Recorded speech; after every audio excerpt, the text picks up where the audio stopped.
Along Germany's western frontier stretched a defensive system intended to signal permanence. Known to the Allies as the Siegfried Line and to the Germans as the West Wall, it was conceived as the armored skin of Fortress Europe, a barrier designed to blunt invasion and restore strategic balance after the rapid collapse in France. Construction had begun years earlier, during a period when Germany anticipated conflict with France and sought to deter it. Thousands of reinforced concrete bunkers were embedded into hillsides and forest edges. Steel doors sealed narrow firing chambers.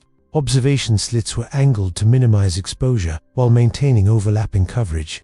In front of these fortifications lay rows of dragon's teeth, pyramidal concrete obstacles intended to slow and channel enemy armor into predetermined killing zones. The system was not a single wall, but a layered network. Anti-tank ditches disrupted mechanized advance. Minefields created uncertainty. Artillery positions were carefully plotted to interlock fields of fire across likely avenues of approach. Communications lines connected strongpoints so that resistance could be coordinated, even if individual bunkers were isolated. In theory, any assault would meet resistance at multiple depths. By 1944, as Allied armies approached Germany's borders after the breakout from Normandy, the Siegfried Line regained urgent relevance. German planners hoped it would compensate for dwindling armored reserves and fuel shortages. If an over could no longer be sustained in open terrain, perhaps fortified defense could impose delay. Allied intelligence assessed the line with caution. Reports described dense fortifications and prepared positions across rugged terrain. The Hirschen Forest, in particular, appeared as a natural extension of the defensive system. Thick woodland, limited visibility, narrow roads ideal for ambush. Planners anticipated attritional fighting reminiscent of earlier trench warfare. Casualty estimates were sobering. Operational briefings warned of slow progress measured in meters rather than kilometers. Engineers prepared for systematic bunker reduction using explosives, flamethrowers, and heavy artillery. Air power, though dominant, was considered less decisive against hardened concrete targets. Commanders assumed that breaking the line would require persistence rather than speed. From the German perspective, time was the critical objective. Every week the line held could allow for reorganization of shattered divisions, stabilization of the Eastern Front, or development of new defensive strategies. Even if ultimate victory was unlikely, delay could shape negotiation, strengthen internal resolve, or at minimum prolong resistance. The psychological value of the Siegfried Line was immense. Propaganda portrayed it as impenetrable. Civilian populations were reassured that Germany possessed a final shield against invasion. Soldiers were told they stood behind formidable works that would neutralize Allied material superiority. Yet beneath the concrete, uncertainty remained.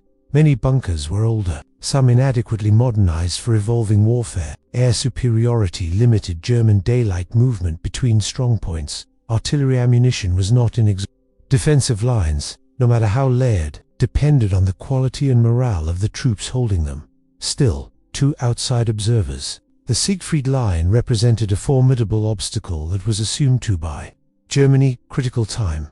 It was expected to demand heavy Allied sacrifice. It stood as the physical embodiment of Fortress Europe, a final barrier between advancing armies and the industrial heartland. Beyond, whether it would fulfill that promise was a question soon to be answered not by design, but by fire.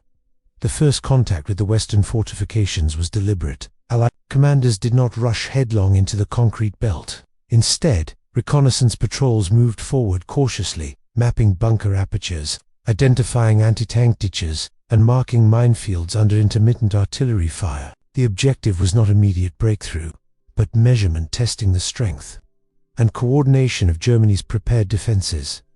Initial engagements confirmed the line's resilience. German artillery pre-registered on likely approach routes, responded quickly to probing attacks. Mortar fire swept tree lines and road junctions. Machine gun nests hidden within reinforced pillboxes created overlapping arcs of fire that pinned infantry before they could approach demolition range. Even limited advances required coordinated suppression and precise timing. Conventional assaults proved costly. Infantry units advancing without thorough engineering preparation encountered concealed mines and booby traps. Tanks attempting to maneuver around Dragon's Teeth were funneled into kill zones where anti-tank guns waited indefinitely. Every meter gained demanded careful coordination between artillery observers, engineers, and assault teams. Engineers anticipated a long campaign. Specialized teams trained in bunker reduction prepared for systematic operations. Suppress them, advance under covering fire, place explosives or use flamethrowers to neutralize the interior, then clear and secure the structure. Each strongpoint was expected to require individual attention. Progress, planners believed, would unfold over weeks of grinding attrition. Field reports emphasized complexity. Maps annotated with bunker grids revealed dense clusters rather than isolated obstacles. Forest terrain restricted visibility, limiting the effectiveness of armored support. Rain turned roads into mud, complicating logistics. Communications cables were repeatedly severed by shellfire. Units rotated in and out of sectors under heavy strain. The fighting in areas such as the Hürtgen forest illustrated the challenge. Thick woodland absorbed artillery blasts and concealed German positions until infantry were dangerously close. Small-scale engagements blurred into continuous attrition.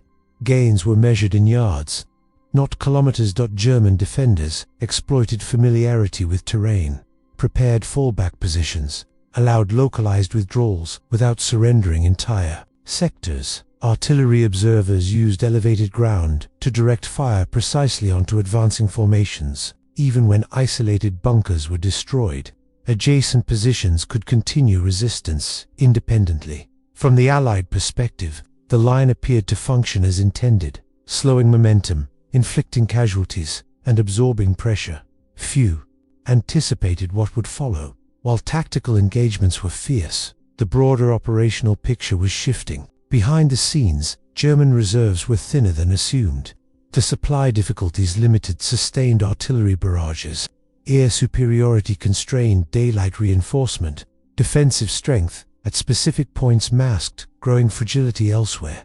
At the tactical level, breaching operations were complex and costly. At the operational level, cohesion was eroding. But in these early days of testing the defenses, that fragility was not yet fully visible. Commanders prepared for a prolonged reduction campaign, calculating ammunition, expenditure, and rotation schedules for extended engagement. The expectation was endurance. The assumption was attrition.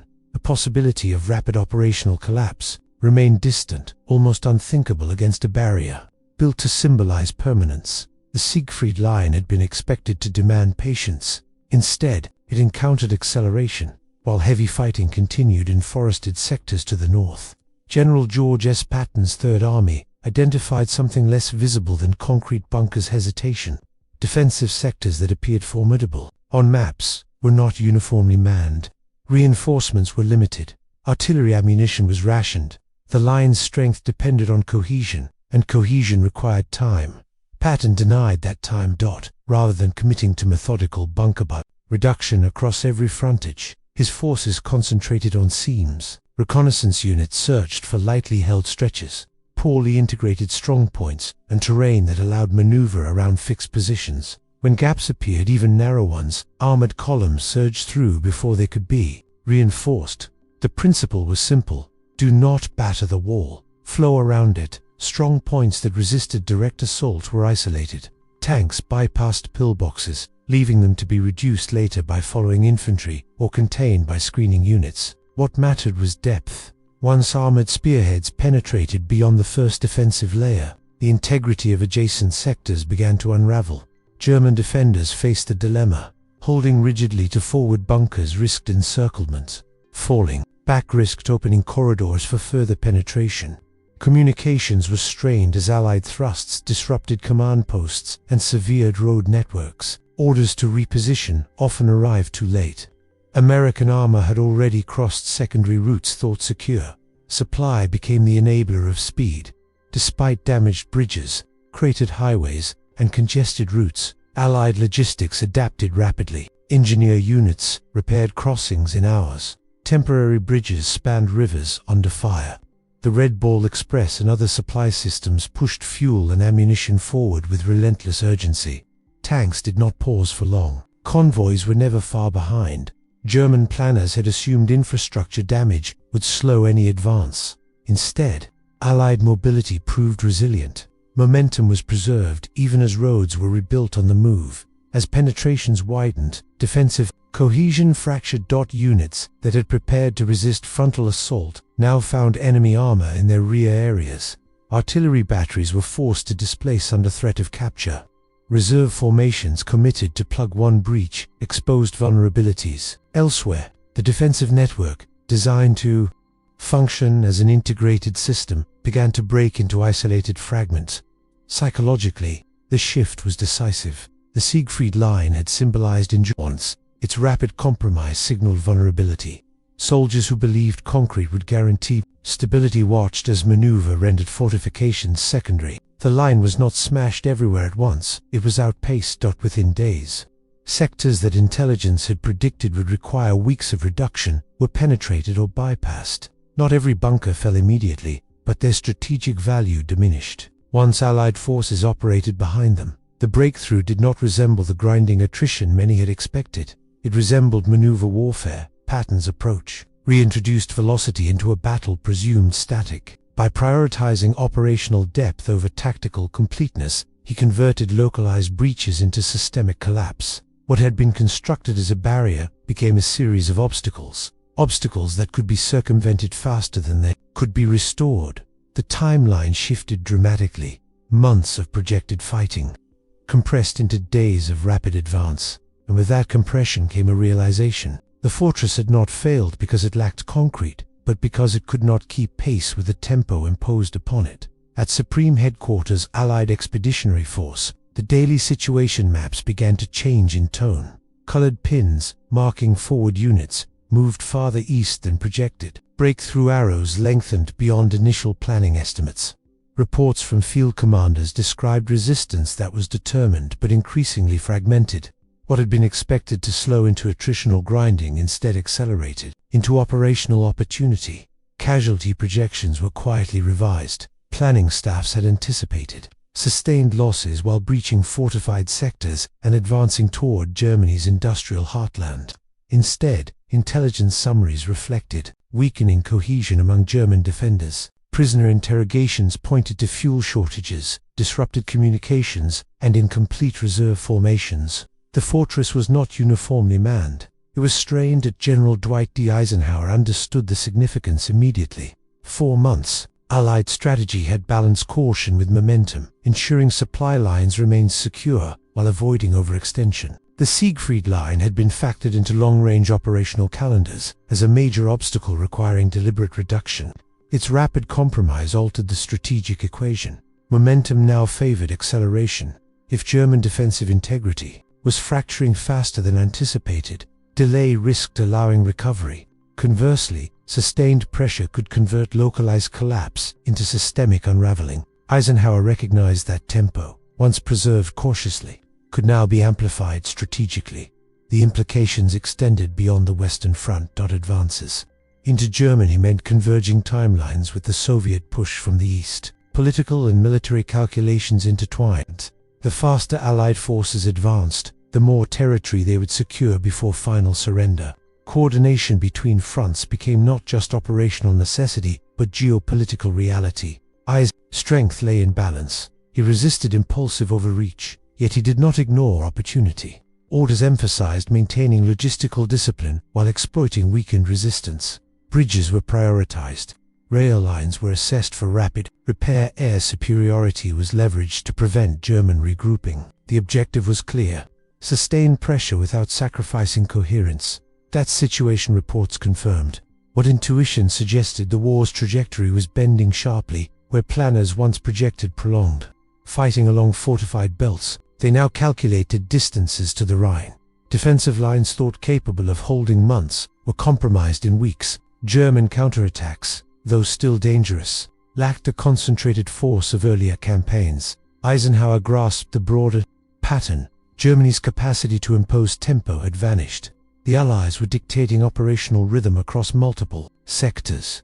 Industrial capacity, air dominance, and coordinated maneuver were converging in a way that compressed timelines. The collapse of the Western Barrier was not an isolated success. It was a signal. The end was approaching faster than planned. Yet, Eisenhower remained cautious in declaration. Premature confidence had undone commanders before. He understood that desperate resistance could still inflict severe losses. Rivers remained to be crossed. Urban centers would require careful reduction. The enemy, though weakening, was not yet defeated. Still, the realization was unmistakable. The assumptions that shaped earlier projections no longer held. The fortress had been breached. The defensive shield had failed to buy decisive time. Allied armies were no longer preparing merely to enter Germany. They were advancing into its core. History rarely announces its turning points clearly, but in those updated maps, in those revised casualty tables, and in the accelerating pace of daily reports, Eisenhower recognized one unmistakable truth. The war in Europe was entering its final phase sooner than anyone had dared to predict.